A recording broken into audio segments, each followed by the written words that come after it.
হঠাৎ প্ল্যান হলো যে আমরা সবাই মিলে একটু ঘুরতে বেরোবো। তো সবাই রেডি হয়ে বেরিয়ে পড়লাম।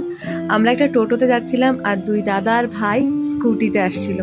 সত্যি বলতে সবাই কাছাকাছি থাকলেও একই টাইমে সবাইকে একসঙ্গে পাওয়া কিন্তু পসিবল হয়ে ওঠে না। তো অনেক দিন পর সবাই মিলে বেরিয়েছি, খুব এক্সাইটেড ছিলাম আর সত্যি ভীষণ ভালো লাগছিল। এগুলো ভীষণ মিস করতাম। তারপর আমার সোনাকে নিয়ে আমি একটু বড়া ভাজা দেখাচ্ছিলাম। তারপরে আমরা সবাই মিলে একটা গ্রুপ পিক তুলছিলাম। আমি, দুই দাদা, দুই দিদি, দুই ভাই, পিসি, সোনা, আমরা সবাই মিলে গেছিলাম। ভীষণ ভাল লাগছিল। এই ছোট্ট পুচকে ব্যক্তিটাও ভীষণ এক্সাইটেড ছিল। আর এই ডালের বড়ার সাথে কিছু লঙ্কা ভেজে দেয় আর টক চাটনি দেয়।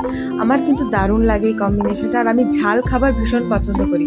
তারপর আমরা সবাই মিয়মরে গেছিলাম, সেখান দিয়ে সবাই পছন্দের পেস্ট্রি বা যার যে খাবার ভালো লাগছিলো তাই নিয়ে আমরা দ্বিতীয় গন্তব্যস্থলের জন্য বেরিয়ে গেছিলাম।